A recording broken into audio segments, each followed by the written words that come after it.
मधुरं वलितं मधुरं चलितम्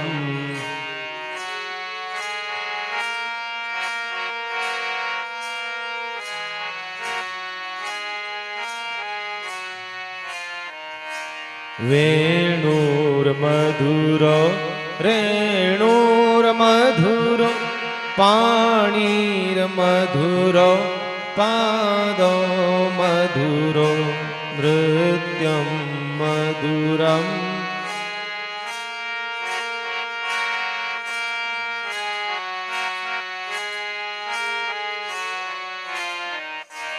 गीतं मधुरं पीतं मधुरं भोक्तं मधुरं सुप्तं मधुरं रूपं मधुरं तिलक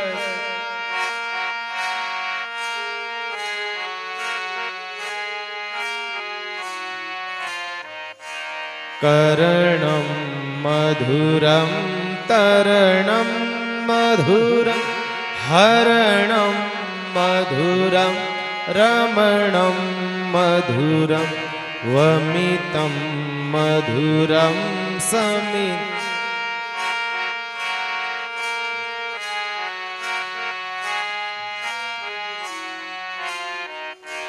गुंजा मधुरा ला मधुरा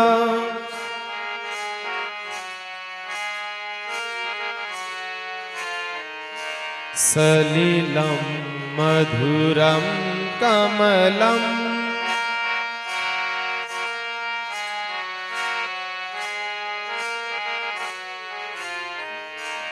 गोपी मधुरा लीला मधुरा युक्तं मधुरं दृष्टं मधुरं शिष्टम्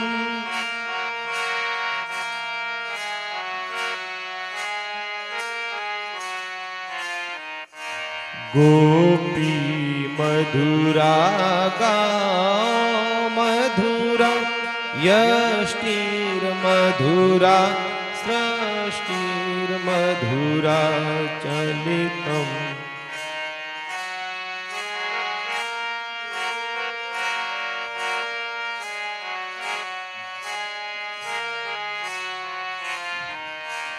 अधरं मधुरं वदनं मधुरं नयनं मधुरं हसितं मधुरं हृदयं मधुरं गमनम्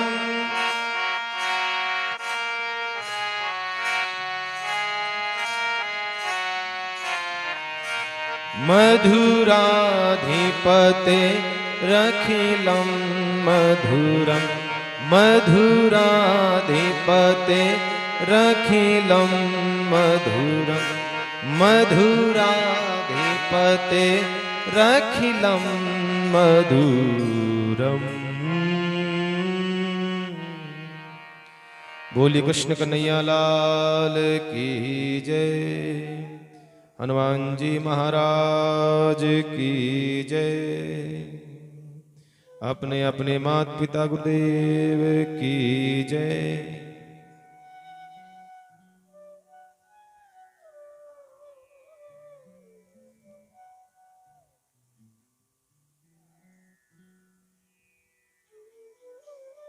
आइए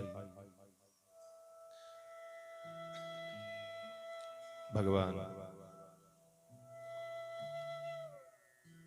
की अहेतु कृपा से चातुर्मास के इस पावन अवसर की शुभ घड़ी में भगवत कथा सुनने का हम सबको सौभाग्य प्राप्त हो रहा है। धीरे धीरे रामचरितमानस की यात्रा आगे बढ़ रही है।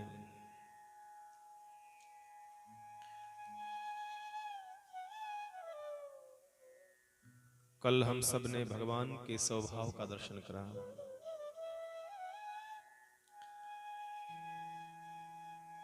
जो अहेतु की कृपा करता है किसी जीव पर। संसार के लोगों की कृपा करने के पीछे कोई न कोई हेतु होता है, किसी न किसी प्रकार का माध्यम होता है।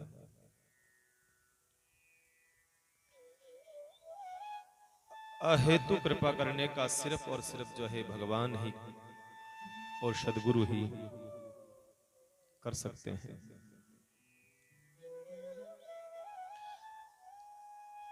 इंद्र का बेटा जयंत मां सीता का परीक्षण करने के लिए आया और चोंच का प्रहार किया है, चंचू का प्रहार किया है, क्योंकि वो कौवा है, वो ऐसा ही कर सकता है।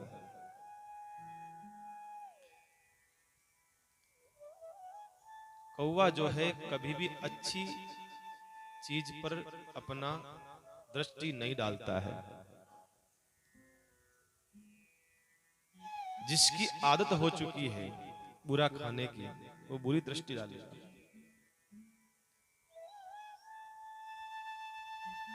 और भगवान का स्वभाव उसने देखा और भगवान के पास लौट करके आया तो भगवान ने उसको दृष्टि प्रदान करी है।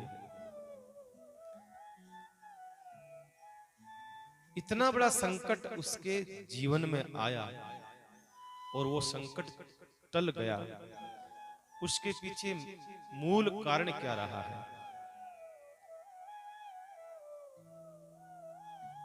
क्योंकि भगवान का वो तिनका उस जयंत के पीछे पीछे भागा,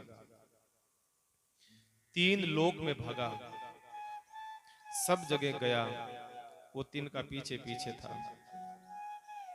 इतना बड़ा संकट आते हुए भी वो बच गया। इसके पीछे मूल कारण था संत की कृपा। संत की कृपा। संत ने आकर के उसे रास्ता बताया। संत ने कहा तुम अपराध किसी का करते हो और क्षमा किसी और के पास जाकर के मांगते हो। भैया ऐसा नहीं, जिसका अपराध करा है ना उसके पास में ही जाकर के क्षमा मांगो, तभी भगवान क्षमा करेगा। संत दर्शन से संकट टल गया। यह है भगवान की कृपा, यह है संत की कृपा। संत मिलन को चालिए तज माया अभिमान, ज्यों ज्यों पेंदा आगे थे त्यों त्यों यज्ञ समान, कोटि यज्ञ समान। इसलिए संत दर्शन की महिमा, भगवान के स्वभाव की महिमा और भगवान के प्रभाव की महिमा, इस एक प्रसंग से 3 चीजों का पता चलता है। एक तो भगवान का प्रभाव, दूसरा भगवान का स्वभाव, तीसरे संतों की कृपा। इस सब का पता चल गया इस प्रसंग से। ऐसे भगवान की कृपा। अब ये घटना यहां घटी जयंत की, बाबा तुलसी कहते हैं। इस घटना से सबको पता चल गया ये परमात्मा तो नहीं है, कहीं ऐसा तो नहीं, क्योंकि ऐसा भगवान ही कर सकता है ना। एक तिनका छोड़ा और उस तिनके ने इंद्र के पुत्र को हिला के रख दिया। जो इंद्र स्वर्ग का सम्राट है, स्वर्ग का राजा है, उसका पुत्र कोई छोटा मोटा कोई ताकतवर थोड़ी है, बहुत बड़ी ताकत रखता है। अब कोई मुख्यमंत्री का बेटा हो तो फिर उसके साथ में तो पूरा तंत्र लग जाता है उसकी रक्षा करने के लिए, उसकी सुरक्षा करने के लिए, उसको बचाने के लिए सरकार, मुख्यमंत्री अपना पूरा प्रशासन लगा देता है। कैसे भी करके भी मेरे बेटे को बचाओ, मेरे बेटे पर संकट आया है तो सबको लगा देता है। इतनी ताकत होती है मुख्यमंत्री के पास। इसी प्रकार से वो भी एक राज्य का मुख्यमंत्री था, इंद्र भी मुख्यमंत्री था। वो चाहता तो उसके साथ हो सकता था, लेकिन इंद्र ने कहा भैया मैं तेरे साथ में नहीं हो सकता हूं। कहा क्यों? कहा कि तुमने भगवान का बुरा करा है, तूने भगवान का अपराध करा है ना, तो मैं तेरे साथ नहीं हो सकता हूं।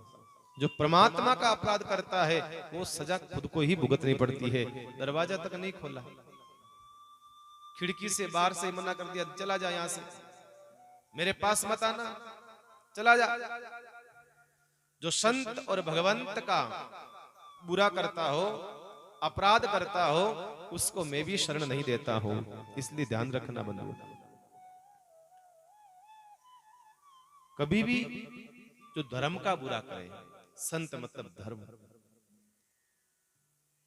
संत मतलब संस्कृति का बुरा करे, उसका कभी भी सपोर्ट मत करो, कभी भी सपोर्ट मत करो। मुख्यमंत्री की ताकत मान लो, इंद्र जैसा वो स्वर्ग का राजा मना कर देता है, सब जगह भटकता फिरा, लेकिन आखिर में संत ने शरण दी। और संत के पास में जब तक खड़ा रहा तब तक संत की कृपा देखो, संत की तपस्या का बल देखो, वो तिनका वहीं खड़ा रहा, वो तिनका आगे नहीं बढ़ा। चाहता तो वो तिनका मार सकता था, लेकिन संत की तपस्या का प्रभाव था। नारद जी ने कहा भैया ठहर जा, थोड़ी सी बात कर ले, तब तक वो तिनका वहीं खड़ा रहा। तो भगवान के प्रभाव का अब धीरे धीरे पता चलने लग गया कि ये ब्रह्म तो नहीं हो सकते, क्योंकि ऐसा काम ब्रह्म ही कर सकता है। तो अनंत कोटि परमात्मा जो है चित्रकूट में निवास कर रहे थे। सबको मालूम चलने लग गया कि अरे अरे वो तो परमात्मा है, अखंड नायक है, जगत पिता है, जगत नियंता है, जगत का आधार है, जगदीश्वर है, कहीं परमात्मा तो नहीं है। तब भगवान राम ने कहा सीता से, लक्ष्मण से कहा अब हमको यहां से आगे बढ़ना चाहिए, क्योंकि हमारे बारे में लोगों को पता चलने लग गया, नहीं तो हमें लोग ऐसे फिर जानने लग जाएंगे, हमारी जो है लीलाओं में फिर विघ्न पड़ेगा। इसलिए अब यहां से आगे चलना चाहिए, अब यात्रा आगे करनी चाहिए। भगवान चित्रकूट में कम से कम 13 साल तक रुके, चित्रकूट 13 वर्ष तक, 13 साल भगवान को हो गए। कहते हैं भगवान ने सोचा अब 1 साल बाकी रहा, अब 1 साल में आगे की पूरी लीला करनी है। और रावण की उम्र भी जो है 1 वर्ष रही है। भगवान राम ने सीता से कहा, लक्ष्मण से कहा अब हम आगे बढ़ना चाहिए महाराज, क्योंकि धीरे धीरे संत महात्माओं की भीड़ बढ़ने लगी, संत महात्मा आने लगे भगवान के पास दर्शन करने के लिए, सब भगवान के उस प्रभाव को देखने के लिए आने लगे, भगवान के उस तेज को, उस लीला का दर्शन करने के लिए सब लोग आने लगे। तो भगवान ने अब आगे बढ़ने का निर्णय ले लिया। महाराज देखो, अपनी साधना को जितना हो सकता है छुपाए रखना चाहिए, अपने तेज को छुपाए हुए रखना चाहिए, तो वो तेज सुरक्षित रहता है। संत महात्मा भजनिक महापुरुष जो होते हैं, कई बाबा होते हैं, अघोरी बाबा होते हैं, ऐसे महापुरुष होते हैं जो अपने तेज को छुपाए रखना चाहते हैं, किसी को प्रकट नहीं करना चाहते हैं, क्योंकि भजन के प्रभाव से थोड़ा बहुत उनके भीतर तेज आता है, भजन के प्रभाव से थोड़ा बहुत इनके भीतर तेज आता है। और वो भी जो है गृहस्थ लोग, संसार के लोग उनके पास आकर के अपनी डिमांड करते हैं, तो संत सोचता है कि फिर मतलब क्या रहा, इसलिए भजन को छुपाए रखना चाहिए। महाराज भगवान ने विचार करा और भगवान जो है यहाँ से सीता जी को लेकर के, लक्ष्मण जी को लेकर के यहाँ से भगवान आगे निकलते हैं। कई संत महात्मा भगवान को रोकने का प्रयास करते हैं, साधु महात्मा, संत महात्मा कहने लगे महाराज आप आए चित्रकूट में तो हमारी हंसी हुई, मतलब हमारे भीतर आनंद आया, हम प्रसन्न हुए, हंसे, उल्लास हुआ, मस्ती, आप यहां से चले जाओगे तो भगवान अब क्या होगा। भगवान फिर भी जो है सब संतों को सहानुभूति दे करके आगे चलते हैं। यहाँ पर आगे एक प्रसंग आता है बड़ा प्यारा रामचरितमानस का, और उस तेज तपस्या साधना का कितना बड़ा प्रभाव है इसका दर्शन यहाँ कराया है। बहुत सुंदर दाम्पत्य जीवन जिनका है। पातिव्रत्य धर्म में सबसे पहला अगर किसी का नाम आता है तो वो मां अनुसुईया का आता है। बड़ा सुंदर दाम्पत्य जीवन है।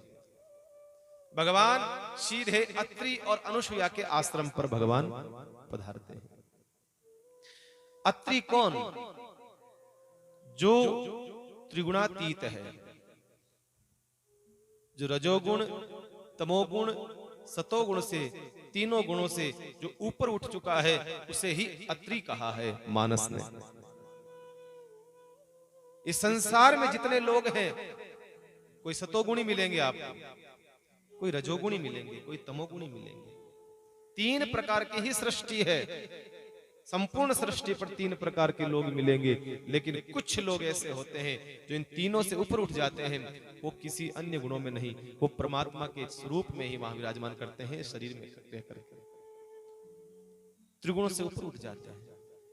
भजन करते करते इस भजन का प्रभाव है महाराज। ऐसे अत्रि ऋषि है। अनुसुईया, अनुसुईया का मतलब क्या होता है यह मानस बताती है।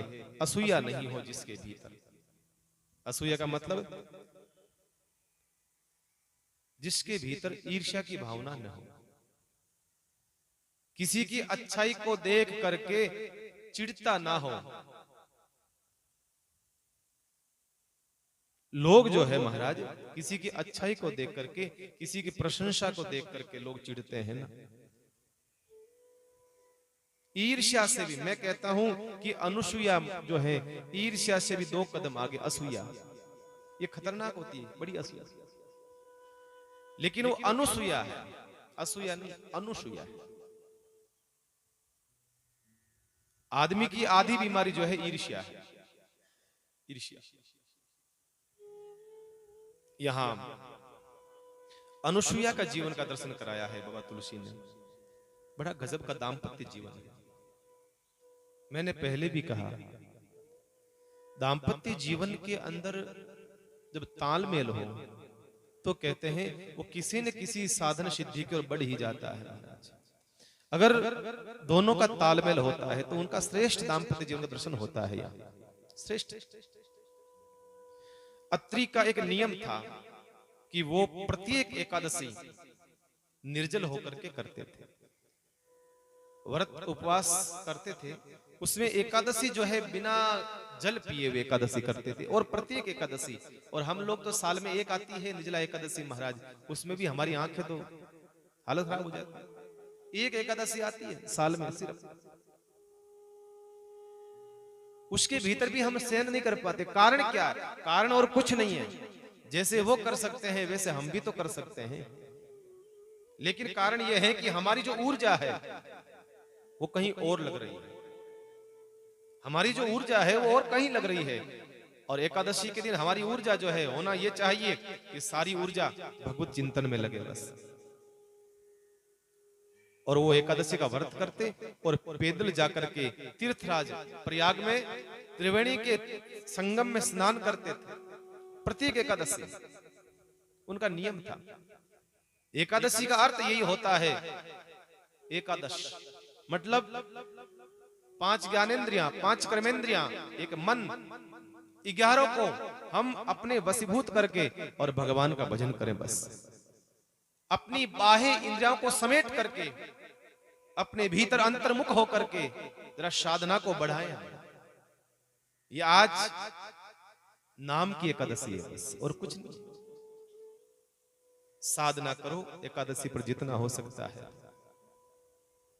संत महात्माओं ने कहा व्रत जो होते हैं, उपवास जो होते हैं महाराज, उन उपवास व्रत के अंतर्गत जो है जितना हो सकता है आत्मचिंतन, भगवत चिंतन के अलावा और कुछ नहीं होना चाहिए बस, और कुछ नहीं होना चाहिए।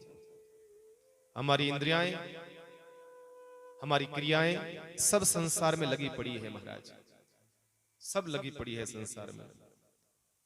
और हम कह देते हैं ना आज एकादशी हमें कुछ नहीं खाना, तो ज्यादा खाने की इच्छा होती है, ज्यादा खाने की इच्छा होती है। तो किसी चीज से हमें लगता है कि हम दूर हो रहे हैं, तो ज्यादा जाने की इच्छा होती है, उस चीज के पास में ज्यादा खाने की इच्छा होती है। इसलिए व्रत उपवास में बहुत बड़ी ताकत, ध्यान रखना, बहुत बड़ी ताकत। तो उनका नियम था कि हर एकादशी को प्रयाग जाते और त्रिवेणी संगम में स्नान करते, पैदल जाते। ऐसे करते करते कहते हैं उनकी अवस्था हो गई, बुढ़े हो गए। अत्रि ऋषि इतने वृद्ध हो गए थे, अब शरीर से चला नहीं जाता है, अब शरीर वृद्ध हो चुका है। तब अनुसुईया मां को भगवान की याद आई, भगवान से प्रार्थना करी, हे प्रभु अब मेरे पति जो है अवस्था हो चुकी है, अब इनका सामर्थ्य नहीं है कि आपके पास वहां आ सके प्रयाग में स्नान करने के लिए। हे प्रभु कृपा करो, मेरे पति देव, अगर मैंने अपने जीवन में थोड़ा बहुत भी कोई साधन किया हो, मैंने भजन किया हो, मैंने पति की थोड़ी बहुत भी सेवा करी हो, तुच्छ सेवा करी हो, उसका परिणाम मैं और कुछ नहीं चाहती हूँ, पति की सेवा के रूप में बस ये चाहती हूँ। अब वो जाने में असमर्थ है, अब वहां गंगा जा नहीं सकते त्रिवेणी संगम में, तो गंगा मां से प्रार्थना करी है, हे गंगा मैया तू तो सबके मन की जानने वाली है ना, सबके मन की बात को समझने वाली है ना, इसलिए मेरी प्रार्थना है कि आप स्वयं यहाँ चित्रकूट में ही क्यों नहीं पधार जाती हो, गंगा से प्रार्थना करी। और अनुसुईया की भक्ति प्रधान थी, अनुसुईया की पातिव्रत धर्म की प्रधानता थी। तो कहते हैं गंगा की ही एक छोटी सी धारा, सुरसरी धार नाम मंदाकिनी, एक गंगा की धारा उसमें से निकल करके अलग से सिर्फ अत्रि के लिए वहां आ जाती है। साहब ये भजन का प्रभाव है, भजन की साधना का फल है, ये साधना है, ये व्रत, ये उपवास, उसका परिणाम क्या है? उसका परिणाम यही है कि हमारे को उस चीज से जो मिला है वो परमार्थ के लिए हम उसके लिए लेकर के आए। हम उपवास किस लिए करते हैं? ये काम हो जाए मेरा, ये ऐसा हो जाए, बच्चे की नौकरी लग जाए, बच्चे की शादी हो जाए, ये लग जाए, वो लग जाए। मैं कहता हूं इन चीजों को परमार्थ में लगाओ, अपना काम भी हो जाएगा और परमार्थ का काम भी हो जाएगा।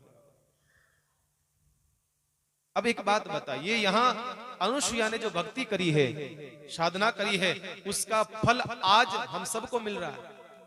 अपने पति को तो स्नान कराया ही कराया मंदाकिनी में, लेकिन सबको स्नान करा रही है।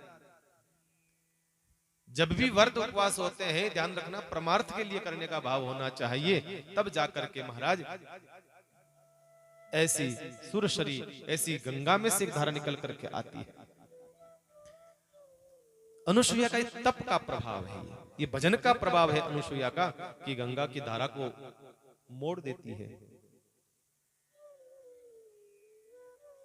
और उनकी तप का प्रभाव तो आप कथा सुनते ही हैं। एक बार नारद जी महाराज जो है भजन करते करते, नारद जी महाराज जो है भगवत स्मरण करते करते एक बार चले गए देवलोक। देवलोक में तीनों देवियां बैठी थी, ब्राह्मणी, ब्रह्माणी, रुद्राणी और महाराज मां लक्ष्मी, तीनों बैठी। जाकर के जैसे ही गए हैं, तीनों ने प्रणाम करा है, खड़े होकर के स्वागत करा है, आइए नारद जी महाराज आइए। कहा आजकल कहाँ चल रहे हो? नारद जी ने कहा बस भ्रमण कर रहे हैं आजकल। नारद जी ने कहा अरे तुम सब यहाँ बैठी हो, तुम्हें कुछ पता है कि नहीं है? कहा कि क्या? कहा कि आजकल धरती के ऊपर एक ऐसी स्त्री है, उसका तप का चारों ओर प्रभाव फैल रहा है। एक ऐसी स्त्री है जिसका तप चारों ओर फैल रहा है। ऐसी कौन है महाराज? ऐसी कौन है? क्योंकि स्त्री का स्वभाव है, एक स्वभाव है, सह स्वभाव है, स्त्री का प्रशंसा नहीं सुनेगी, दुख होता है उसको, प्रशंसा नहीं सुन सकती। नारद जी महाराज का यही काम है, बिगाड़ना, सुधारना, सुधारना और बिगाड़ना, दोनों काम। देखिए आप जितने शास्त्र हैं, जितने बने हुए शास्त्र हैं, उन शास्त्रों में श्राप और वरदान के बीच में एक शख्स है और वो नारद जी है। लगभग देखना आप जितने भी हैं शास्त्र, उनके भीतर जहां भी श्राप लगा है और वरदान हुआ है, वहां के बीच में नारद जी महाराज का जरूर है, मिल जाएगा। यहाँ नारद जी महाराज आ गए।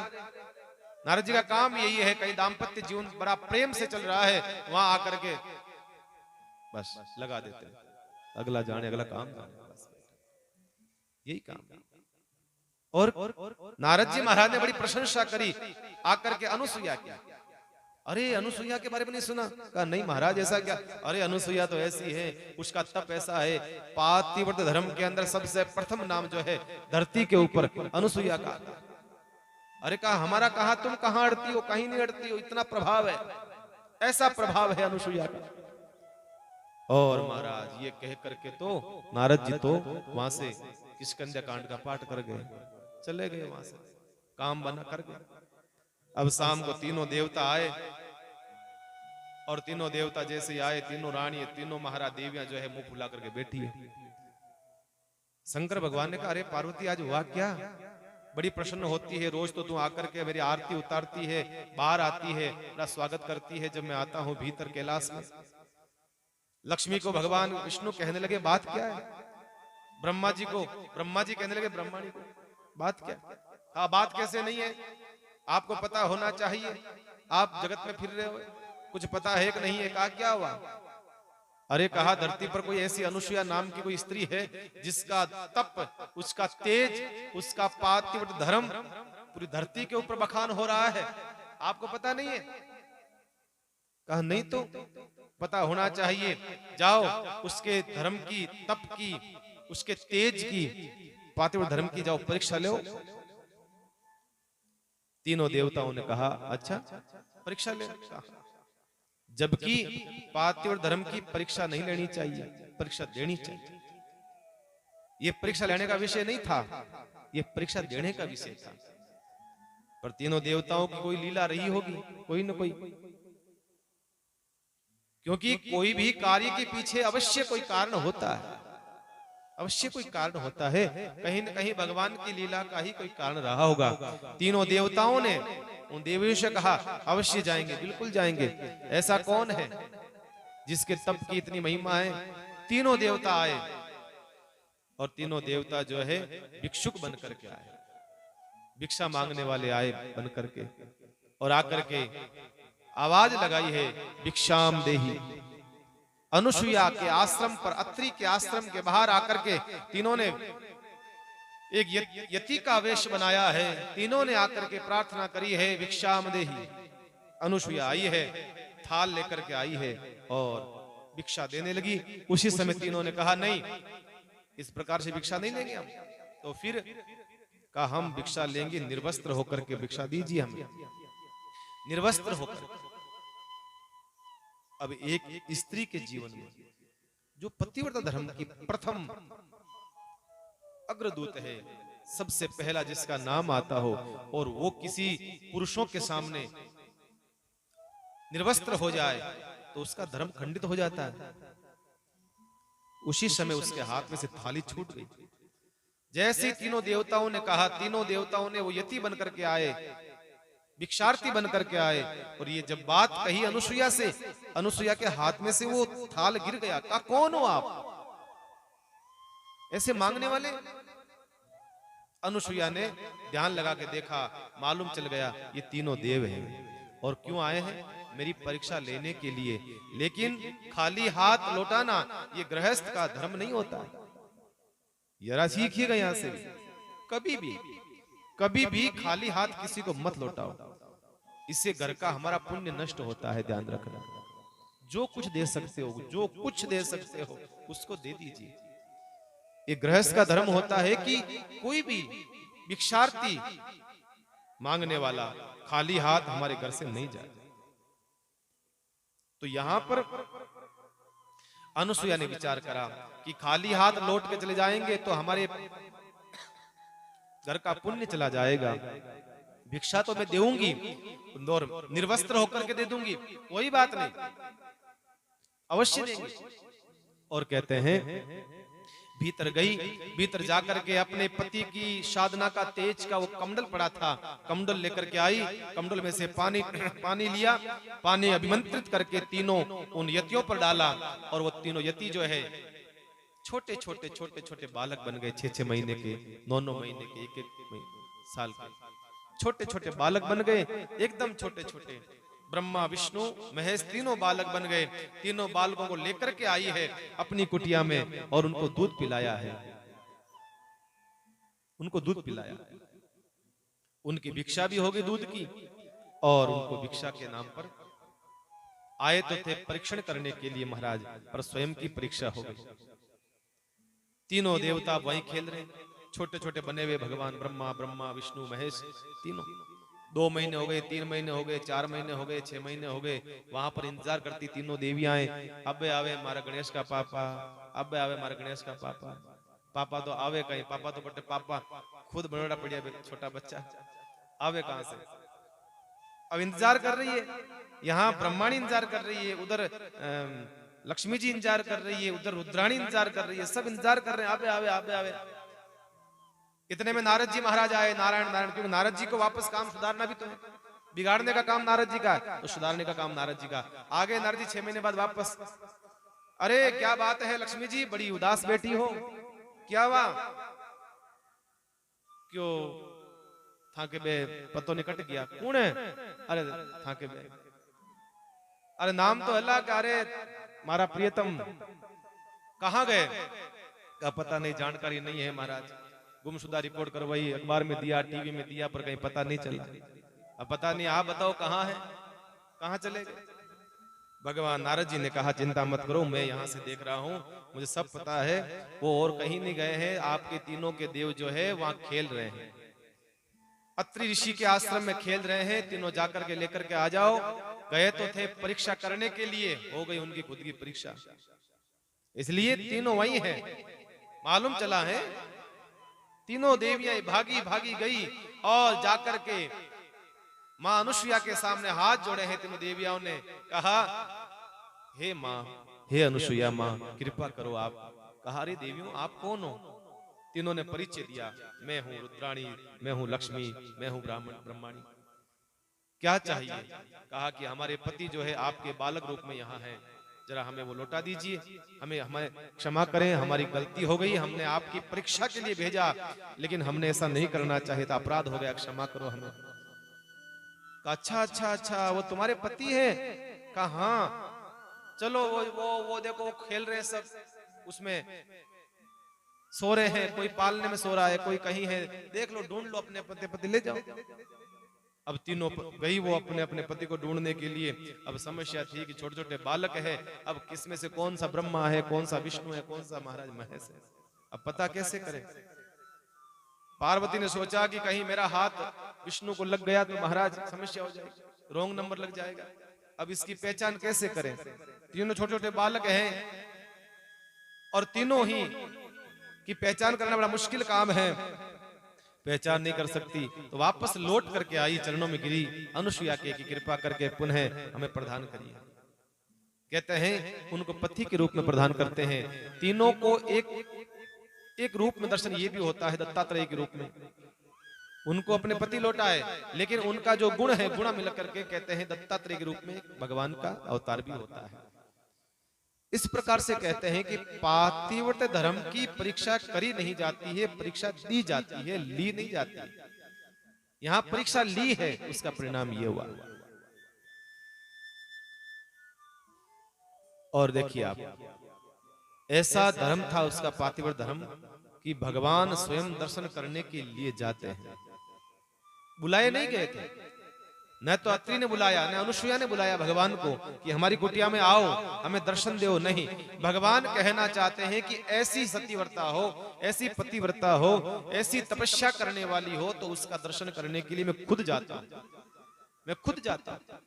और भगवान चल करके आए हैं स्वयं दर्शन करने के लिए। अत्रि के आश्रम जब प्रभु गया हूं, सुनत महामुनि हर्षित भयं, बड़े प्रसन्न होते हैं अत्रि, बड़े आनंदित होते हैं, भाव विभोर हो जाते हैं, भाव विभोर, उनके नेत्रों से आंसू टपकते हैं। भगवान जब उनको प्रणाम करते हैं, साष्टांग दंडवत करते हैं प्रणाम, उसी समय कहते हैं भगवान के माथे को, भगवान के शरीर को अपने आंखों के आंसुओं से धो देते हैं, अपने आंखों के आंसुओं से धो दिया। वो चित्रकूट है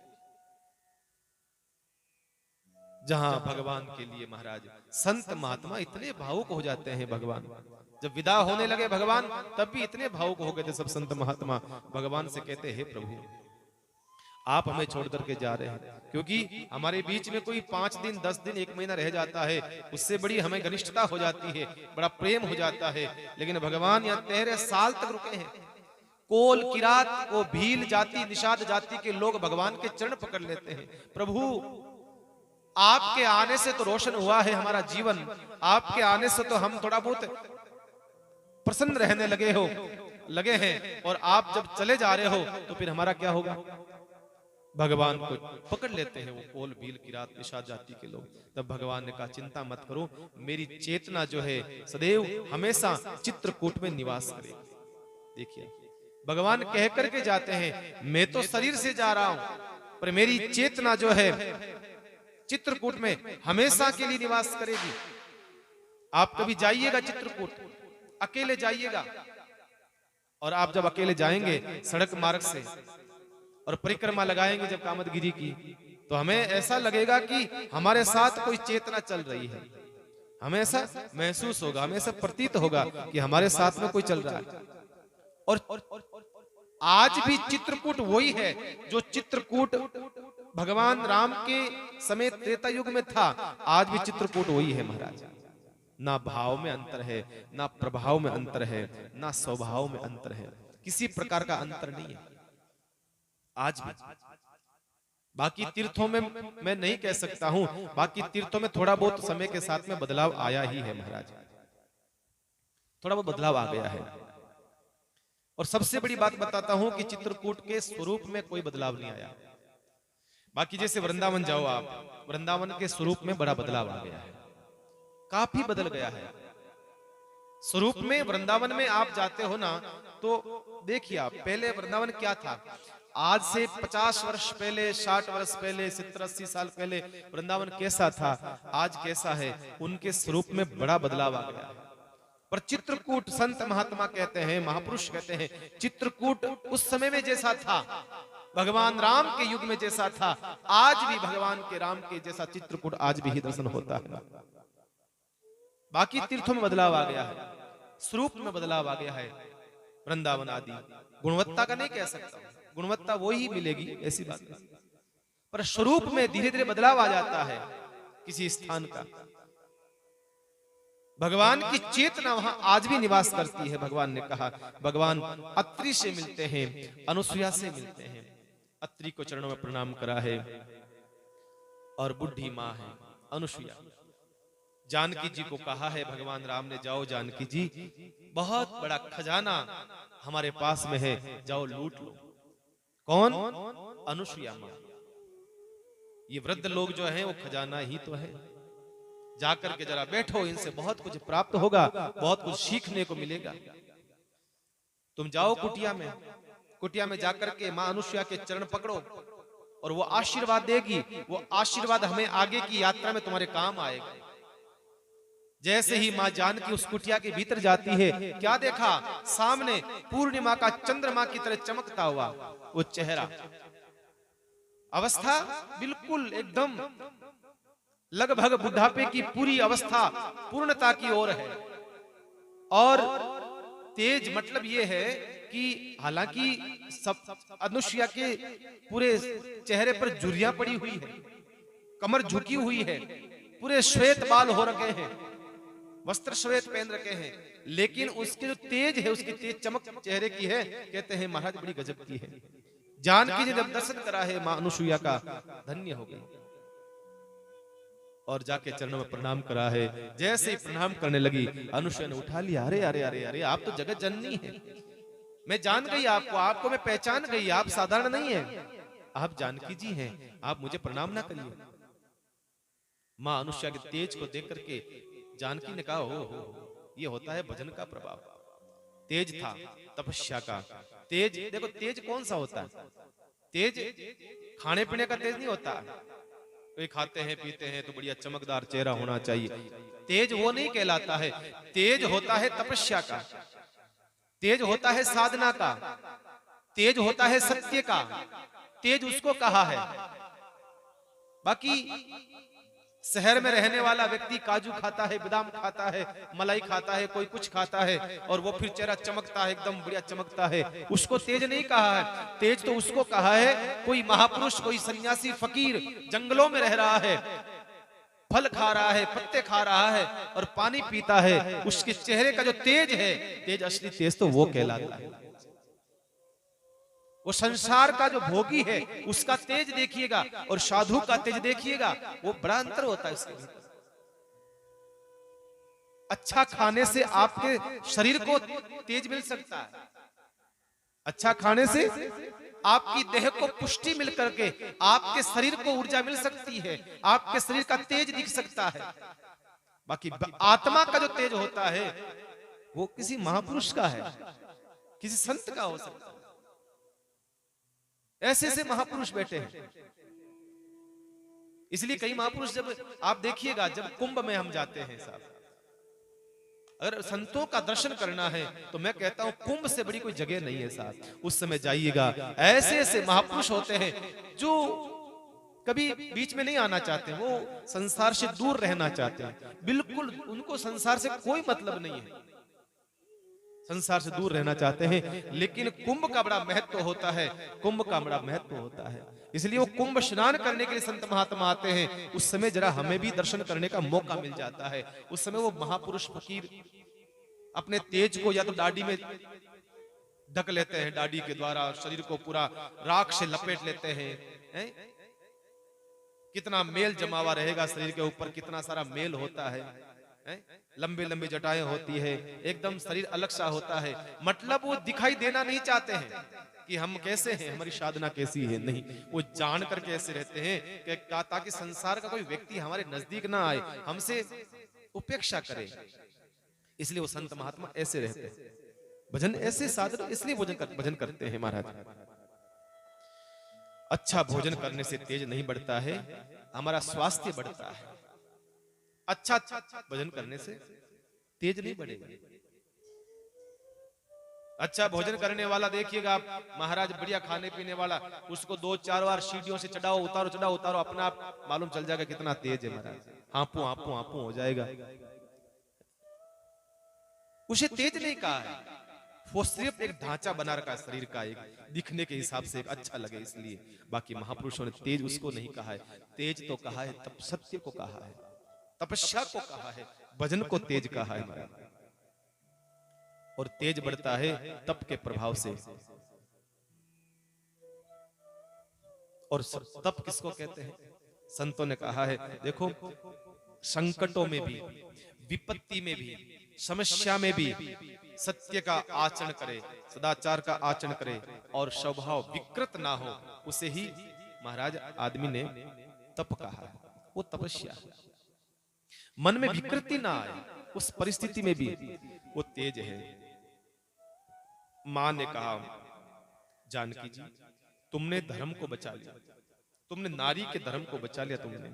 अगर तुम राम के साथ वन में नहीं आती तो भविष्य में स्त्रियां पतिव्रत धर्म को छोड़ देती, पति का सुख में साथ देती और दुख में वो अपने पति का साथ छोड़ देती और कहती, जानकी जी ने भी तो छोड़ दिया था, हम फिर हम क्यों नहीं छोड़ सकती हैं? जब संकट आया, समस्या आई तो जानकी ने राम का साथ छोड़ दिया था, तो हम छोड़े तो कौन सी बड़ी बात है? तो जानकी जी को कहती है सनुसुईया, जानकी जी आपने नारी धर्म को बचा लिया, आप नहीं होती तो नारी धर्म बचता नहीं, आपको प्रणाम है। और महाराज ये होती है पत्नी धर्म। देखो पत्नी किसे कहा है? एक होती है पत्नी, एक होती है धर्म पत्नी, दो होती है। अनुसुईया कहना चाहती है, मानो धर्म पत्नी और पत्नी में क्या फर्क है? भाई पत्नी तो नहीं, सब शब्द तो धर्म पत्नी ही होता है, शास्त्रों में भी धर्म पत्नी है, पत्नी तो है ही नहीं। पत्नी तो वो है जो पति से तनी तनी रहे, वो पत्नी है बस। संतों ने कहा वो पत्नी है बस, तो तनी तनी रहे महाराज। 24 घंटे में 48 बार जो न लड़ ले तो फिर पत्नी किस नाम? वो पत्नी। लेकिन धर्म पत्नी कौन है? देखिए, पत्नी वो नहीं है जो पति के आगे चले, नहीं। पत्नी वो भी नहीं है जो पति के पीछे चले। पत्नी धर्म पत्नी वो है जो पति के साथ चले महाराज, सुख में, दुख में, संकट में, विकट में, कैसी परिस्थिति में साथ चले महाराज, उसके साथ आगे चले पीछे चले, उसे धर्मपत्नी नहीं कहा। तो यहां पर अनुसुईया जो है स्त्री धर्म के बारे में बड़ा सुंदर शिक्षा देती है मां जानकी जी को, और मां जानकी के माध्यम से जो है यहां हम सबको शिक्षा देना चाहती है, उपदेश करा है बड़ा सुंदर। धीरज धर्म मित्र अरुनारी, आपद काल परखिए चारी। धीरज धर्म मित्र अरुनारी, आपद काल परखिए चारी। धीरज धर्म मित्र अरु।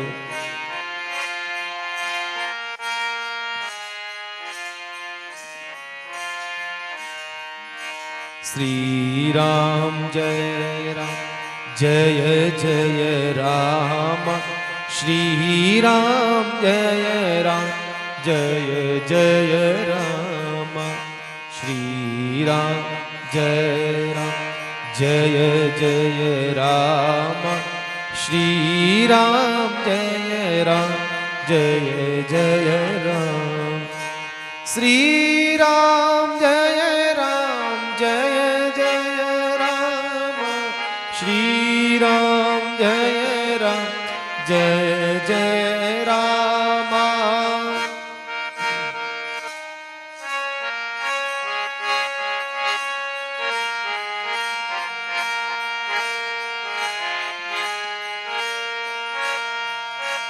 श्री राम जय राम जय जय राम। श्री राम जय राम जय जय राम। श्री राम जय राम जय जय राम। श्री राम जय राम जय जय राम। श्री राम जय राम जय जय राम। श्री राम जय राम जय जय जय राम। यहाँ पर स्त्री धर्म के बारे में बहुत सुंदर अनुसुईया ने ज्ञान दिया है। क्या कहा है? हे जानकी, पहचान स्त्री की उसी ही समय होती है। कुछ चीजें बताई है, धीरज धर्म मित्र और नारी, ये चार चीजें बताई है। धीरज धर्म मित्र और नारी। धीरज, आपके भीतर धैर्य कितना है, ये धैर्य का पता कब पता चलता है? जब संकट की स्थिति हो, है ना, तब आपका धैर्य लड़खड़ाता है या तटस्थ रहता है, उस धैर्य का तब पता चलता है। कोई आदमी कितना कितना कितना बाहर से दिखने में एकदम अलग सा लगता है, पर जब स्थिति ऐसी आती है तो वो स्थिति मालूम चलती है ओरिजिनलिटी, उसका धैर्य कितना है। और भगवान राम का धैर्य देखिएगा, धैर्यवान, सबसे धैर्यवान। धीरज, धीरज का मतलब है धैर्य। आपके भीतर धैर्य की कितनी परिकाष्ठा तक है आपका धैर्य। धर्म, कहीं ऐसा तो नहीं है कि चंद सुख के लिए आपने अपने धर्म को नीलाम कर दिया, कहीं ऐसा तो नहीं। धर्म के भीतर सब आ गया, सत्य आ गया, सब कुछ आ गया, राजा हरिश्चंद्र की तरह। कहीं हम ऐसा तो नहीं है।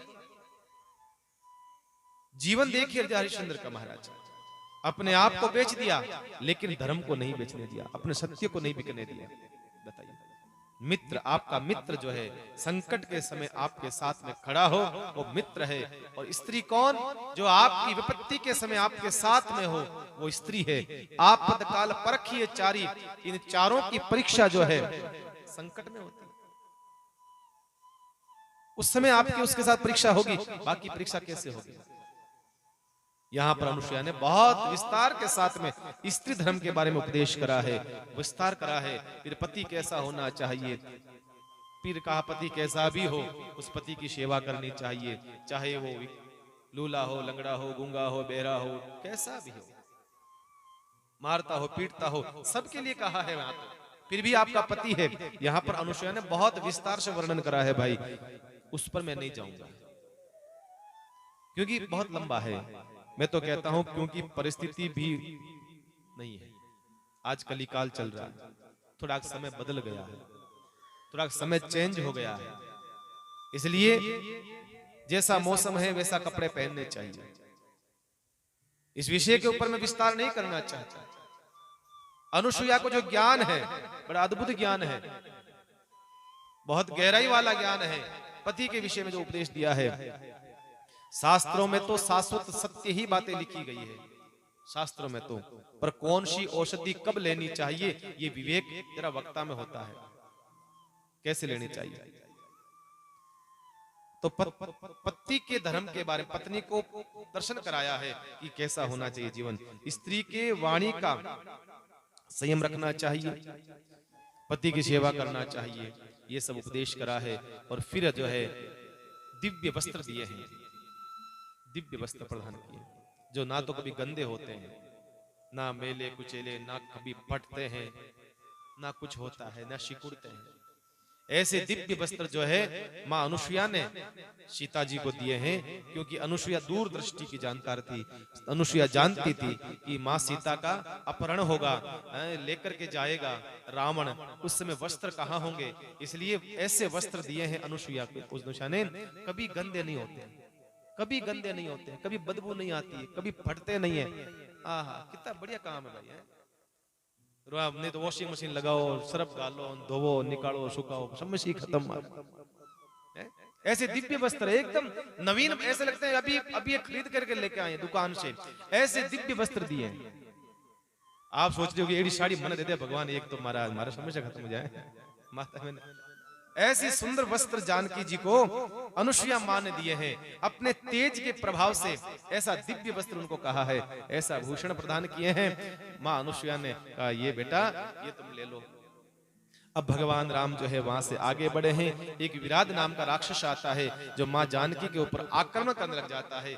उसी समय भगवान राम ने उसका उद्धार करा है, उसका मस्तक नहीं था, बिना मस्तक का राक्षस था, और भगवान उसका उद्धार करते हैं। आगे सरभंग नाम के ऋषि थे, उनके पास आए और जो है भगवान का भजन कर रहे थे। सरभंग ऋषि आकर के दर्शन दिया है, दर्शन देकर के भगवान ने कहा बोलो क्या चाहिए। तो उन्होंने एक बड़ी गजब की बात मांगी।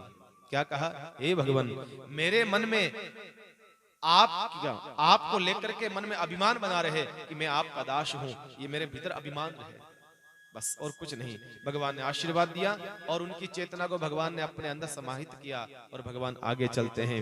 आगे संत महात्मा भगवान का स्वागत करने के लिए खड़े थे, संत महात्मा ने स्वागत करा और भगवान को एक जगह पर लेकर के गए। सुनसान जगह थी और जहां पर हड्डियों का ढेर पड़ा था। का ये क्या है, का ये संतों की हड्डियां हैं, हम आपको इसलिए दिखाने के लिए लेकर के आए हैं महाराज। भगवान हम आपको दिखाने लाए हैं कि हमारे ये हड्डियां किसकी है, पता है का किसकी है, का ये हड्डियां सब संत महात्माओं की है, आश्रम में रहने वाले संतों की। और महाराज ये राक्षस जो है जितने भी आते हैं संतों को मार करके, ब्राह्मणों को मार करके ये हड्डियां जो है हमारे आश्रम में डाल देते हैं। ऐसे करते करते हड्डियों का पहाड़ इतना ऊंचा बन गया है, अब क्या करना आप बता दीजिए। उसी समय भगवान को क्रोध आया, जबकि भगवान को गुस्सा नहीं आया। वनवास की यात्रा इतनी लंबी हो गई, भगवान को कभी क्रोध आया ही नहीं, राम जी को कभी गुस्सा नहीं आया। आज भगवान ने जब संतों की, ब्राह्मणों की उन हड्डियों का ढेर देखा है, उसी समय भगवान ने अपनी दोनों भुजाएं उठा करके उन संत महात्माओं से कहा है, निश्चर हीन करहु मही भुज उठाए प्रणकीन। हे महात्माओं आप चिंता मत करिए, ये मत सोचिए आप कि हमारा क्या होगा। अरे अभी तक राम तुम्हारे बीच में है, मैं आश्रम आश्रम जाकर के राक्षसों को मारूंगा और संतों की रक्षा करूंगा, चिंता मत करिए। अस्थि समूह देख रघुराया, जैसे अस्थियों का समूह देखा भगवान क्रोधित होकर के संकल्प ले लेते हैं महाराज। उसी समय सबसे बड़ी ज्यादा प्रसन्न होते हैं महाराज लक्ष्मण जी। लक्ष्मण जी महाराज ने कहा वाह भगवान, बस हम चाहते हैं कि इसी प्रकार से आप क्रोध करते रहो महाराज। आप क्रोध करते हो ना तो महाराज कुछ न कुछ करके ही छोड़ते हो। आप जब शांत रहते हो तब काम बिगड़ता है। लक्ष्मण जी कहते हैं भगवान से, कहा भगवान ऐसे गुस्सा थोड़ा बहुत करते रहा करा करो। आप गुस्सा करते हो ना तो थोड़ा सा बढ़िया काम हो जाता है, शांत रहते हो तो लोग आपका मजा ले लेते हैं महाराज। तो भगवान ने क्रोध करा और भगवान ने सौगंध खा ली। भगवान ने कहा अब मैं जो है सब राक्षसों को धरती से विहीन कर दूंगा, खाली कर दूंगा धरती को राक्षसों से। और उसी समय संत महात्माओं ने उनका जय जयकार करा है और आकाशवाणी हुई है, धन्य है धन्य है धन्य आपकी कार्य फल सिद्धि हो, ऐसा आकाशवाणी हुई है। यहाँ भगवान आगे बढ़ते हैं, आगे बढ़ते हैं सीधे कहाँ आते हैं, एक ऋषि है जिसका नाम है सुतीक्ष्ण और उन्हें गुरु जी का नाम है, बता सकता कोई? सुतीक्ष्ण जी गुरु जी का नाम क्या है? अगस्त ऋषि है। 5 वर्ष का सुतीक्ष्ण जी की कथा ऐसी आती है, अगस्त ऋषि का आश्रम बाद में आएगा और चेले का आश्रम पहले आ गया। क्यों? पहले दर्शन चेले को क्यों दिए? गुरु जी को देने चाहिए थे। लेकिन कथा ऐसी आती है कि सुतीक्ष्ण बहुत छोटा सा 5 साल का बालक था, तो माँ बाप ने संतों को चढ़ा दिया। महाराज और थोड़ा सा बदमाश बनो है, आप चलो बनो। देखो भाई ढंग का बालक मान कम देवे लोग, या तो लूलो लंगड़ो वे, या कोई बेरो वे, कोई काणो वे, आंधो वे, कोई बदमाश वे, कोई उतारू वे ना, उतारू जगो वो मान देवे मारा। मतलब सुतीक्ष्ण जी बचपन से बहुत ज्यादा नटखट थे, बड़े नटखट थे। तो अगस्त ऋषि के आश्रम में लाकर के छोड़ दिया कि महाराज उठा के चलो। अगस्त ऋषि ने कहा भैया हमारे सब खटाते हैं, संतों के आश्रम में सब खटा जाते हैं चाहे कैसे भी हो, क्योंकि भाई ये तो होता है जो कहीं नहीं चलता है ना वो आश्रम में चलता। सुतीक्ष्ण ने कहा बिल्कुल लाइए लाइए। छोटा सा 5 साल का बड़ा प्यारा बच्चा था सुतीक्ष्ण। और कहते हैं रोज का नियम था अगस्त ऋषि का कि उनके पास में सालग्राम जी की बटिया थी, काली छोटी सी बटिया थी सालग्राम जी की, और वो रोज जो है सालग्राम जी को गोदावरी में ले जाते थे। गोदावरी वहीं नजदीक थी, गोदावरी में ले जाते थे, स्नान कराते थे, ला करके वापस जो है उसके ऊपर चंदन लगाते थे और ढेर सारा तुलसी दल उसके ऊपर उसका श्रृंगार कर देते थे, तुलसी ऊपर रख देते थे। इस प्रकार से जो है वो सालग्राम जी की पूजा करते थे, रोज उनको भोग लगाते थे, उनकी आरती उतारते थे। तो वो छोटा सा जो बालक था सुतीक्ष्ण, उसके मन में आया कि भाई और मोको मनी मिले तो गड़ो रही, कभी कभी मेरे को भी मौका मिले। क्योंकि बच्चों में बड़ा इंटरेस्ट होता है, कोई चीज होती है ना वो चाहते हैं कभी कभी हम भी ये काम करें, दुस्साहस करने का काम ये बच्चों के मन में आता, ये भी करें हम। पर ऐसे गुरुजी तो ऐसे करने देंगे नहीं, क्योंकि गुरुजी के खास अति प्रिय है ये भगवान सालग्राम जी, हमें कौन देगा मौका। लेकिन ध्यान रखना भगवान सबकी सुनता है और बच्चों की तो विशेष सुनता है, बालकों की विशेष सुनता है। एक बार क्या हुआ, कुछ ऐसी काम आ गया अगस्त ऋषि को, 2 दिन की 3 दिन के लिए बाहर जाना, अचानक बाहर जाने के लिए काम आ गया। तो आश्रम में और भी शिष्य थे, लेकिन सुतीक्ष्ण थोड़ा सा तीक्ष्ण बुद्धि का था। सुतीक्ष्ण मतलब तीक्ष्ण जिसकी बुद्धि हो, बड़ा समझदार था। तो सोचा कि सालग्राम जी की सेवा किसको देकर के जाऊं, साथ में ले जा नहीं सकता, टाइम टाइम इनको भोग लगाओ, ये करो वो करो, होगा नहीं। तो बुलाया सुतीक्ष्ण को, बेटा मैं जा रहा हूँ 2-3 दिन के लिए बाहर, तू एक काम करना, ये सालग्राम जी की बटिया तू सेवा कर लेगा। हाँ हाँ महाराज मैं तो तैयार बैठा हूँ। बड़ा प्रसन्न हो गया, नाचने लगा, बिल्कुल कर लूंगा बिल्कुल कर लूंगा। कहा बेटा एक काम करना, कैसे करना गुरुजी? कहा सुबह जल्दी उठना, तू उठ करके स्नान करना, कपड़े अपड़े पहन करके बढ़िया तिलक लगा करके, फिर जो है ठाकुर जी को उठाना सिंहासन से, उठा करके सीधा गोदावरी ले जाना, नदी चल रही है गोदावरी, जाकर के वहां ले जाना, वहां पर बढ़िया स्नान कराना, स्नान करा के वापस लाना, सिंहासन बिठा देना और चंदन आदि लगा करके तुलसी दल का भोग लगा करके फिर भोजन करा देना और रात्रि को पढ़ा देना। ये तरीका है, कर देगा? का बिल्कुल कर देंगे, आप तो पधारो गुरुजी, आप जाओ। अब महाराज गुरुजी ने कहा बेटा मैं सुबह जाऊंगा, अब रात्रि को नींद नहीं आवे कि ये कब जाएंगे गुरुजी, गुरुजी कब जाएंगे, महाराज गुरुजी कब जाएंगे। अब ऐसे करते करते जो है वो बालक इंतजार कर रहा है सुबह होने का। सवेरा होते ही उनको स्नान आदि कराकर गुरुजी तो चले गए। अब जो है वो अगली सेवा करने लगे सुतीक्ष्ण जी महाराज। छोटा सा बालक 5 साल का, ठाकुर जी का ध्यान रखे, भोजन करावे, रात्रि को सुला दिया। सवेरा हुआ, जल्दी से उठ गया, स्नान करके आ गया गोदावरी में। पास में गोदावरी थी, आश्रम के पास में तो गोदावरी चलती थी। अब वो स्नान करके आ गया, फिर सालग्राम जी की बिटिया को उठाया, उठा करके वो लेके गया। अब छोटा सा तो बालक था ही महाराज, और मौसम उस समय जामुन का चल रहा था, तो पेड़ लगे हुए थे गोदावरी के किनारे किनारे, पेड़ लगे हुए थे जामुन के, और जामुन भी अच्छे खासे बड़े बड़े थे। अब बच्चा तो बच्चा है, बच्चे के मन में आ गया कि थोड़ा सा जामुन खा लिया जाए। अब समस्या ये थी कि जामुन ऊपर थे। अब बच्चे के मन में आया कि ये जामुन कैसे खाएं, तो उसने सोचा कि ये सालग्राम जी क्या काम आएंगे, ये भाई भक्तों की सेवा के लिए भगवान होते हैं, भक्तों की हर इच्छा की पूर्ति करते हैं भगवान, तो ये काम क्या आएंगे। और उठाया गठिया को और दे मारा, जैसी गुच्छे पर लगा और 5-15 जामुन। बच्चा मांगे तो भगवान एक्स्ट्रा दे 5-15, और महाराज जामुन जामुन इकट्ठे हो गए, बड़े प्रसन्न हो गए। हो और सोचा एक और मारा और गिरे। फिर सोचा कल गुरुजी आएंगे तो गुरुजी के लिए थोड़ा बहुत लेके जाऊं, ऐसा मौका कब मिलेगा बार बार। बढ़िया बटिया भी शानदार है, निशाना भी शानदार लग रहा है, थोड़ा सा थैली भर के ले जाऊं। खुद के खाने के लिए जब भाव मन में आया तो भगवान ने सब दे दिया। गुरुजी के लिए ले जाने के लिए सोचा, जैसी बटिया मारी, किस्मत खराब थी, बटिया जाकर गोदावरी में गिर गई, नदी में जाके गिर गई। और महाराज जैसी गिरी, हो सुतीक्ष्ण जी सोचे ये भगवान ये क्या हो गया। आए नदी के पास में छोटा सा 5 साल का बालक भगवान से कह रहा है, प्रभु अब स्नान हो गया होगा, बाहर आ जाओ, प्रभु अब आ जाओ, 5 मिनट 10 मिनट आधा घंटा हो गया, प्रभु आ जाओ, गुरुजी डांटेंगे, गुरुजी मारेंगे, प्रभु आ जाओ। अब सालग्राम जी तो भगवान मस्ती करना चाहते हैं बच्चों के साथ, भगवान बाहर नहीं आए। आखिर में उसने बोला कि अब क्या करें, गुरुजी आते से पूछेंगे ला मेरे ठाकुर जी कहाँ है, मेरे सालग्राम जी कहाँ है, मैं जवाब क्या दूंगा। अब था तो तीक्ष्ण बुद्धि वाला, था तो बुद्धिमान, उसने क्या करा, भगवान आप तो नहीं आओगे, कोई बात नहीं। और उसने क्या करा, जामुन के जितनी ही साइज सालग्राम जी की थी, एक जामुन था बड़ा, उठाया और लेकर के आश्रम आ गया, और भगवान का जो सिंहासन था उस पर जामुन को रख दिया।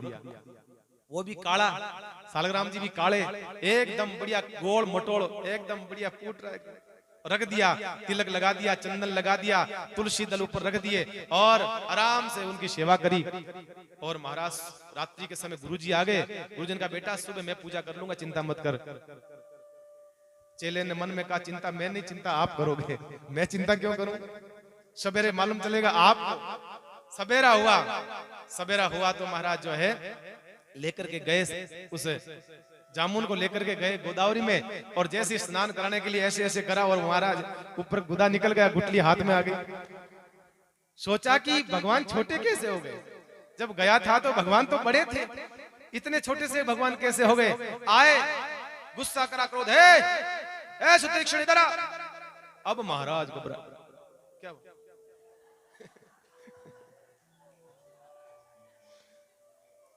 आया क्रोध, जैसे क्रोध आया और बुलाया, जोर से आवाज दी, आवाज देकर के बुला इधर आ।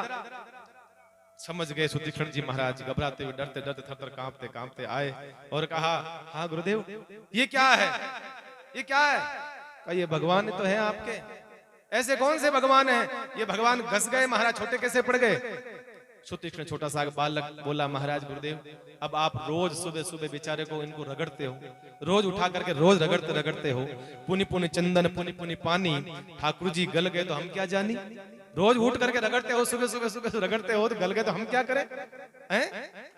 उसी समय क्रोध आया अगस्त्य ऋषि को, खबरदार जब तक मेरे ठाकुर जी मुझे ला करके नहीं देगा तब तक मेरे आश्रम में तू पैर नहीं रखेगा, चला जा मेरे आश्रम से बाहर, निकल जा मेरे आश्रम से बाहर, और जब तक तू मेरे परमात्मा को लेकर के लौटेगा नहीं तब तक प्रवेश मत करना।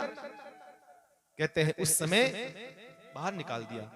तो बहुत प्रार्थना करी सुतीक्ष्ण ने, महाराज गलती हो गई क्षमा करो, नहीं क्रोध आया निकाल दिया।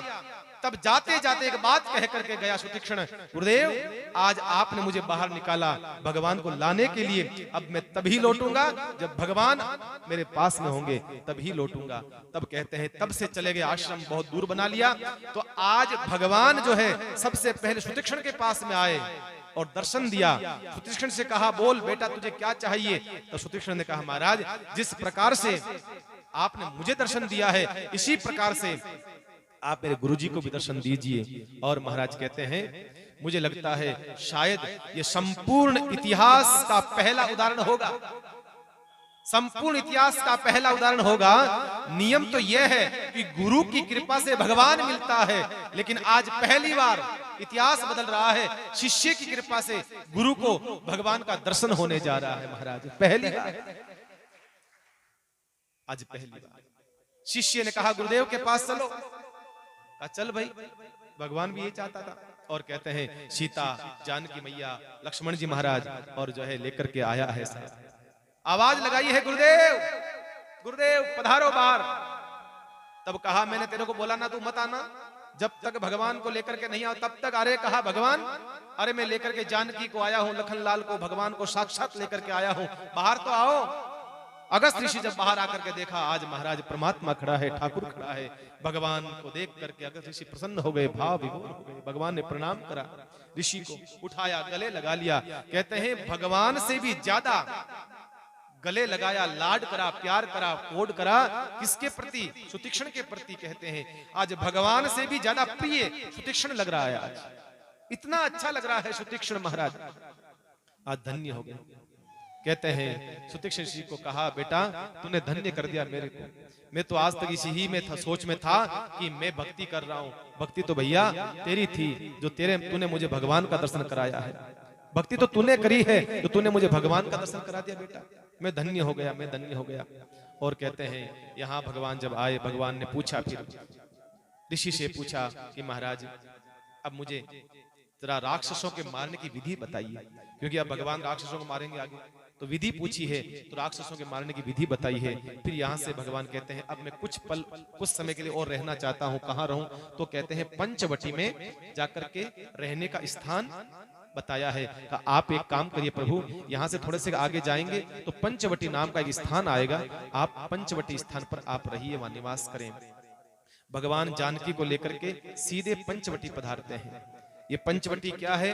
संतों के दर्शन कराने के तरीके से पंचवटी जो है ये है पंच, जो हमारा जो शरीर है ये पंच भौतिक शरीर है, इसको ही पंचवटी कहा है।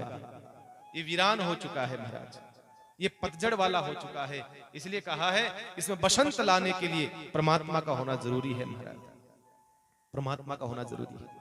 ये पंचवटी हमारा शरीर है और इसी ही शरीर से भगवत प्राप्ति होती है महाराज। नहीं तो भैया कोई अर्थ नहीं है इस शरीर को प्राप्त करने का। जैसे आया है व्यक्ति वैसे ही चले जाएगा। इस पंचवटी को प्राप्त करने का फल यही है कि भगवत भजन हो। नहीं तो ये कंचन जी काया जो मिली है हमारे को, कंचन से भी महंगी है। मैं तो कहता हूं भाई, कंचन से भी महंगी है। कंचन खो जाता है तो फिर भी हम खरीद सकते हैं, लेकिन इस काया को नहीं। इसलिए संतों ने कंचन वाली काया कहा है। हे कंचन वाली काया रे सेलानी दिन पावना, एक दिन जावाला पाछा को नियावाला। ये शरीर हमारे पास में है और इसका महत्व हम नहीं समझते हैं, तो संतों ने कहा फिर मतलब क्या, हम वापस थोड़ी लौट के आएंगे शरीर को लेकर के भाई। हो कंचन वाली काया रे सेलानी दिन पावना, एक दिन जावाला पाछा को नियावाला। बोलो बोलो बोलो इमरत वाणी इन मुखड़ा सो। हे बोलो बोलो इमरत वाणी इन मुखड़ा सो। फूला वाली पर मिल सोड़ा अमर पद पावाला। जब भी बोलो मीठी वाणी बोलो, इस पंचवटी के इस मुख से मीठी वाणी बोलो महाराज। ले लो ले लो ले लो लावो इन हाथा सो। कर लो भलाई वालो काम जगत जस पावाला। अरे कर लो भलाई वालो काम जगत जस पावाला। हे कंचन वाली काया रे सेलानी दिन पावना, एक दिन जावाला फिर नहीं आवाला। एक दिन जावाला फिर नहीं आवाला।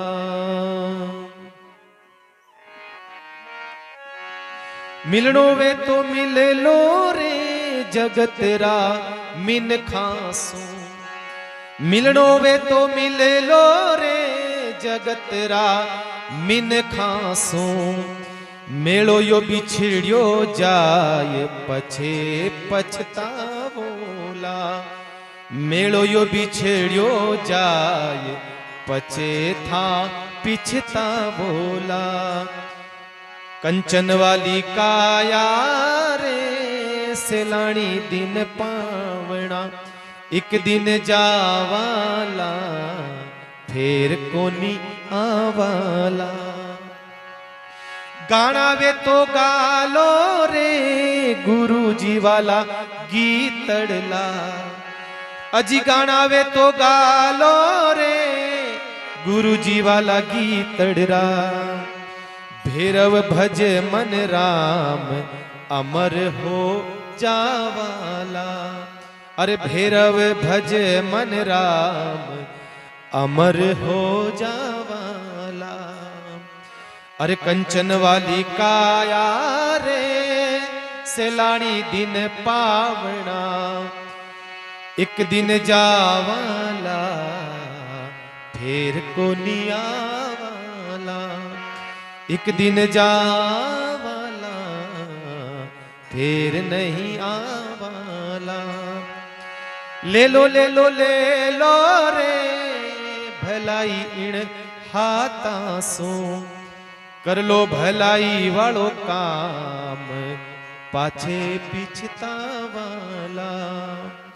अरे कंचन वाली काया रे सेलानी दिन पावना, एक दिन जावाला फिर को नियावाला।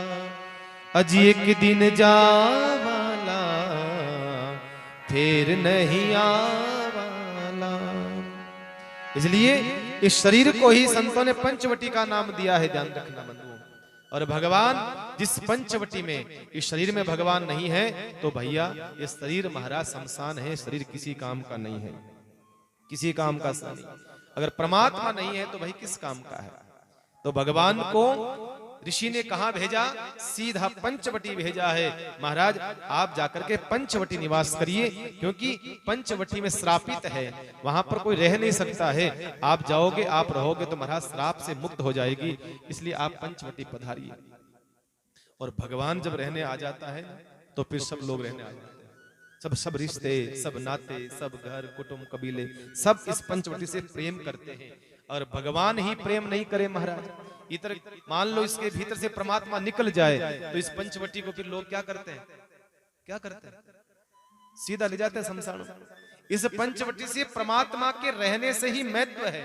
इस पंचवटी से परमात्मा निकल गया तो ये महत्व ही है, किसी काम की नहीं। इसलिए पंचवटी में जरा परमात्मा को निवास देवे, पंचवटी में परमात्मा को स्थान देवे तो परमात्मा बड़े भाव से रहेगा। तो संसार के सारे लोग जो है हमारे हैं, परमात्मा हमारा नहीं है तो फिर महाराज कौन है हमारा।